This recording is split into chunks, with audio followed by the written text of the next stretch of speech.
Baik, Assalamualaikum warahmatullahi wabarakatuh. Shalom, Om Swastiastu, Namo Buddhaya, Rahayu, Salam Kebajikan untuk kita semua. Pertama-tama, perkenalkan saya untuk memperkenalkan diri saya terlebih dahulu. Saya Nova Rifki Prananda dari kelas 04 dengan NIM 052 akan menjelaskan sebuah presentasi mengenai tentang DNA dan RNA.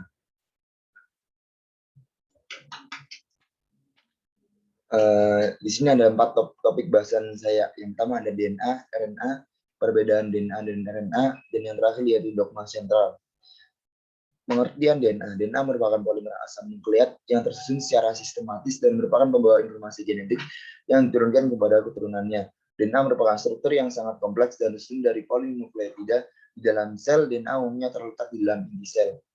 DNA juga merupakan senyawa polinukleotida yang membawa sifat-sifat keturunan yang khas pada kromosom. Polimer dalam DNA terdiri dari 3 komponen utama, yaitu gula pentosa, deoksiriboksa, asam fosfat atau trifosfat, dan basa nitrogen. Polimer tersebut membentuk struktur 2 untai heliks ganda yang disatukan oleh ikatan hidrogen antara basa-basa yang ada. Untai DNA ini terpadatkan. Struktur DNA. Secara struktural, DNA merupakan polimer nukleotida di mana untuk setiap nukleotida tersusun atas gula deoksiriboksa, fosfat, dan basa. Polimer tersebut membentuk struktur double helix, di mana kedua helix disatukan oleh ikatan hidrogen yang terjadi antara basa-basa yang ada. Ada 4 macam basa yang terdapat di dalam DNA, yaitu adenin, sitosin, guanin, dan timin. Adenin akan membentuk 2 ikatan hidrogen dengan timin, sedangkan guanin akan membentuk 3 ikatan hidrogen dengan sitosin. Nukleotida adalah senyawa organik yang terdiri dari sebuah nukleosida dan sebuah glucosat. Ia berperan sebagai monomer yang menyusun polimer berupa asam nukleat, yaitu asam deoksiribonukleat atau DNA, dan asam ribonukleat atau RNA. Keduanya adalah biomolekul penting yang menyusun makhluk hidup di dalam bumi. Nukleotida diperoleh dari makanan dan juga di hati dan dari nutrien. Berikut merupakan gambar dari struktur nukleotida. Selanjutnya yaitu penyusun dari nukleotida. Yang pertama ada gus basa nitrogen nitrosklik atau biasa disebut dengan basa nukleotida atau nukleobasa. Yang kedua yaitu gula pentosa berupa ribosa atau deoksiribosa. Yang terakhir yaitu dengan gus fosfat. Ini yaitu pembahasan mengenai nukleosida. Nukleosida merupakan sebutan untuk bagian dari nukleotida tanpa gus fosfat. Dengan demikian nukleosida tersusun dari gula ribosa atau deoksiribosa dan basa nitrogen. Nukleosida merupakan kerangka dasar bagi terbentuknya AMP, ADP, dan ATP. Proses pembentukan 3 senyawa pembawa energi kimia ini biasanya terjadi di mitokondria sebagai bagian dari reaksi katabolisme respirasi. Berikut merupakan gambar dari nukleosida. Senya yaitu ikatan fosfodiester. Ikatan fosfodiester terjadi ketika tepatnya 2 gugus hidroksil dalam asam fosfat bereaksi dengan gugus hidroksil pada molekul lain untuk membentuk 2 ikatan ester. Basa nitrogen penyusun DNA. Kedua untaian DNA dihubungkan oleh ikatan lemah hidrogen. Ada 4 macam basa nitrogen yang ditemukan pada DNA. Yang pertama adenin, timin, sitosin, dan guanin. Adenin selalu berpasangan dengan timin, sedangkan sitosin selalu berpasangan dengan guanin. Pasangan basa. Pasangan basa adalah 2 nukleotida dalam DNA atau RNA yang saling komplementer dan terhubung oleh ikatan hidrogen. Pasangan basa guanin dan sitosin yang terhubung dengan 3 ikatan hidrogen. Pasangan basa adenin dan timin yang terhubung dengan 2 ikatan hidrogen. Macam-macam DNA. Yang pertama ada aDNA, bDNA, zDNA, dan cDNA. aDNA memiliki heliks 10 pasang basa berdiameter 26 angstrom, tinggi 28,6 angstrom pada pasang basa dengan inti pola zigzag, dan ada kelembapan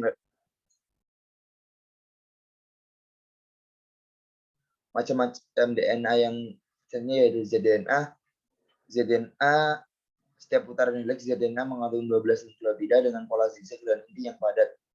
cDNA adalah DNA yang terbentuk pada kelembatan relatif 66% dan dipengaruhi oleh keberadaan ion Mg2+ dan Li+. Biasa disebut dengan klon, merupakan bagian yang digunakan untuk menguji obat dan identifikasi penyakit.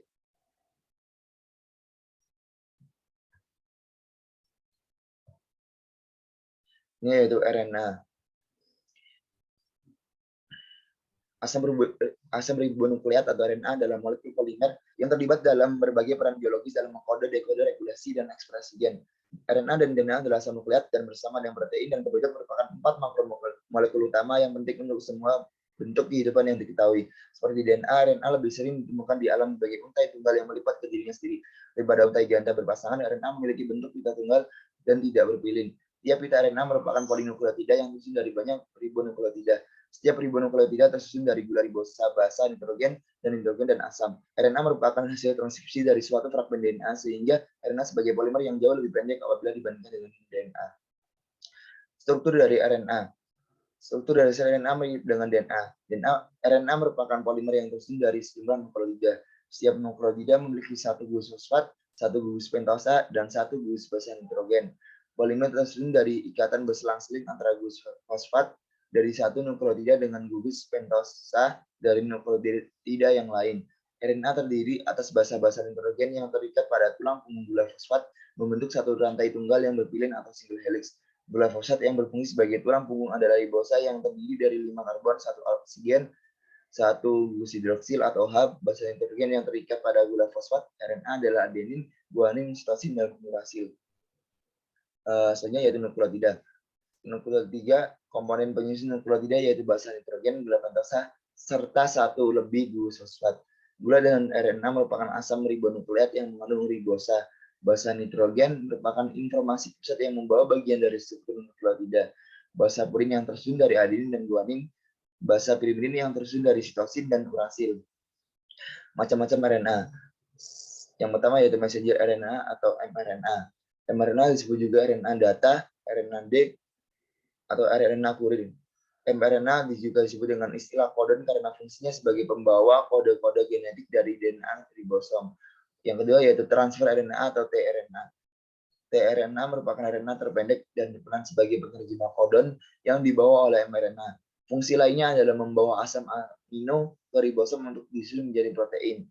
Bagian tRNA yang dapat berhubungan dengan kodon yang dibawa oleh mRNA disebut dengan antikodon. RNA ribosom atau rRNA. rRNA merupakan RNA yang dengan jumlah yang terbanyak dan memiliki fungsi menyusun ribosom dan membantu dalam proses sintesis protein. Misalnya yaitu perbedaan dari DNA dan RNA. DNA berdasarkan rantai polinukleotida, DNA memiliki lebih panjang, memiliki double helix atau ganda dengan berpilin. Sedangkan RNA pendek, tunggal, tidak berpilin. Kalau dari segi letak, DNA memiliki inti sel, kloroplas, dan mitokondria. Sedangkan RNA inti sel, kloroplas, mitokondria, sitoplasma, dan ribosom. Kalau berdasarkan dengan gula pentosa, DNA itu deoksiribosa, sedangkan RNA ribosa. Berdasarkan basa nitrogen, DNA purinnya yaitu ada guanin, adenin, sedangkan pirimidinnya sitosin dan timin. Jika RNA purin sama dengan guanin atau adenin, sedangkan pirimidinnya sitosin dan urasil. Berdasarkan kadar, DNA tetap dan tidak tergantung aktivitas sintesis protein, sedangkan RNA tidak tetap tergantung aktivitas sintesis protein. Fungsi dari DNA, pembawa informasi genetik dan berperan dalam sintesis protein, sedangkan RNA berperan dalam sintesis protein doang. Dogma sentral. Dogma sentral biologi molekuler menjelaskan mengenai proses perubahan gen dari DNA menjadi RNA menjadi protein. Dogma ini menjelaskan bagaimana proses pembacaan materi genetik menjadi protein yang berperan di setiap tahap metabolisme di dalam tubuh satu organisme.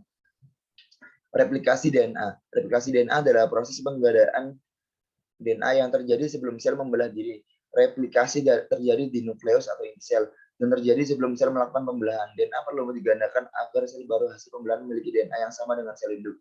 Replikasi DNA terjadi secara semi konservatif, yaitu rantai ganda DNA akan terpisah dan masing-masing rantai induk akan menjadi cetakan untuk rantai baru, sehingga DNA hasil replikasi masing-masing memiliki rantai induk dan rantai anak. Transkripsi.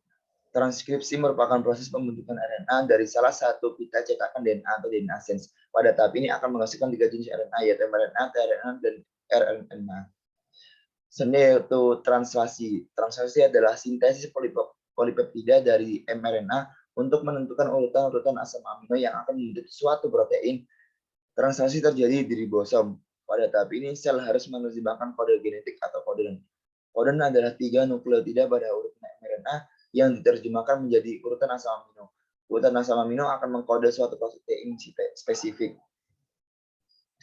Translasi hanya terjadi pada molekul mRNA. sedangkan rRNA dan tRNA tidak ditranslasi. Molekul mRNA merupakan salinan urutan DNA menyusun suatu gen dalam bentuk rangkai baca terbuka.